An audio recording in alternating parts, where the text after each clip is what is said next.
ಆದರೆ ನಾನು ನಿಮಗೆ ಬಹಳ ಸ್ಪಷ್ಟವಾಗಿ ಒಂದು ಮಾತು ಹೇಳಲಿಕ್ಕೆ ಬಯಸ್ತೇನೆ.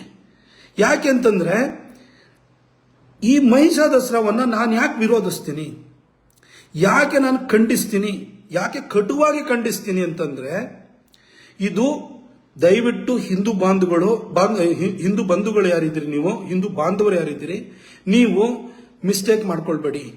ಇದು ಏನೋ ಒಂದು ಸುಮ್ಮನೆ ನಾಮಕೆ ವಾಸ್ತಕ್ಕೆ ಬಂದು ಯಾರೋ 4 ಜನ ಡಿಸ್ಗ್ರಂಟಲ್ಡ್ ಎಲಿಮೆಂಟ್ಸ್ ಬಂದು ಮಾಡ್ಕೊಂಡು ಹೋಗೋ ದಸರಾ ಅಲ್ಲ ಇದು. ಅವರು ಮಹಿಷನ ದೇವರು ಅಂತ ಹೇಳ್ಕೊಂಡು ಹೋಗಲ್ಲ.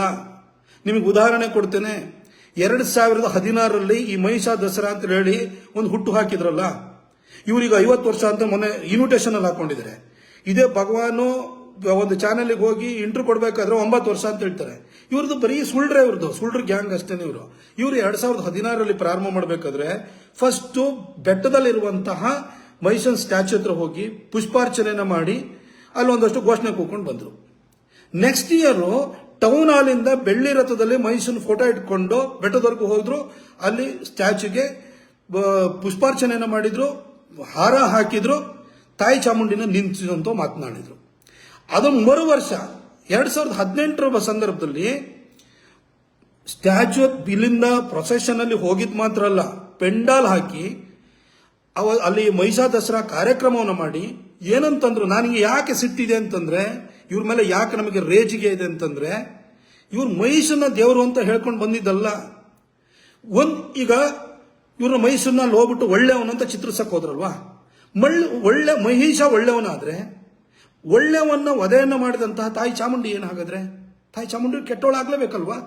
ಅಲ್ಲಿ ಏನ್ ಮಾಡಿದ್ರು ಗೊತ್ತಾ, ಇವರು ಎಷ್ಟು ಹೀನಾತಿ-ಹೀನವಾಗಿ, ತುಚ್ಛವಾಗಿ, ನೀಚವಾಗಿ ಮಾತಾಡ್ತಾರೆ ಇವರೆಲ್ಲ ಅಂತಂದ್ರೆ, ನನಗೆ ಯಾಕೆ ಸಿಟ್ಟಿದೆ, ರೋಷ ಇದೆ ಅಂತಂದ್ರೆ, ತಾಯಿ ಚಾಮುಂಡಿಗೆ ರವಕೆ ತೋಡ್ಸೋನು ಗಂಡಸು, ಸೀರೆ ಉಡ್ಸೋನು ಗಂಡಸು ಅಂತ ಹೇಳ್ತಾರೆ. ಒಪ್ಕೋತೀರಾ ಇದನ್ನ ನೀವು? ನಿಮ್ಮ ತಾಯಿಗೆ ಯಾರಾದ್ರೂ ಹಿಂಗೆ ಮಾತಾಡಿದ್ರೆ ನೀವು ತಡ್ಕೊಳ್ತಿದ್ರಾ? ನಿಮ್ಮ ತಾಯಿ ಬಗ್ಗೆ ಒಂದು ಅವ್ರನ್ನ ದೃಷ್ಟಿಯಾಗಿಟ್ಕೊಂಡ್ರೆ ಒಂದು ಅವಾಚ್ಯ ಶಬ್ದ ಮಾತಾಡಿದ್ರೆ ನಮಗೆ ಸಿಟ್ಟು ಬರುತ್ತೆ ತಾನೆ, ನಮಗೆ ರೋಷ ಬರುತ್ತೆ ತಾನೆ. ಇವ್ರು ಹೋಗಿ ಮಹಿಷನ್ ದೇವರು ಮಾಡೋದಕ್ಕೋಸ್ಕರ ತಾಯಿ ಚಾಮುಂಡಿಗೆ ಇವರು ಅವಾಚ್ಯ ಶಬ್ದಗಳಿಂದ ನಿಂದಿಸ್ತಾರೆ. ಆ ನಿಂದಿಸಿರೋದ್ರಿಂದಲೇ ನನಗೂ ಸಿಟ್ಟು ಬಂದು ಅವತ್ತೇ ಇದನ್ನು ಮಟ್ಟ ಹಾಕಬೇಕು ಅಂತ ಯೋಚನೆ ಮಾಡಿದೆ. ಸರ್ಕಾರ ನಮ್ದಿರ್ಲಿಲ್ಲ. 2019ರಲ್ಲಿ ಯಡಿಯೂರಪ್ಪ ಸಾಹೇಬರ ನೇತೃತ್ವದಲ್ಲಿ ನಮ್ಮ ಸರ್ಕಾರ ಬಂತು. ಸೋಮಣ್ಣ ಸಾಹೇಬರು ಉಸ್ತುವಾರಿ ಸಚಿವರಾಗಿ ಬಂದರು ಅಂತ, ಒಬ್ಬ ಗಟ್ಟಿ ಮನುಷ್ಯ ಉಸ್ತುವಾರಿ ಸಚಿವರಾಗಿ ಬಂದಾದಾಗ ಎಲ್ಲ ಪ್ರಯತ್ನ ಮಾಡಿ ಅವತ್ತು ಮಟ್ಟ ಹಾಕಿದ್ರು.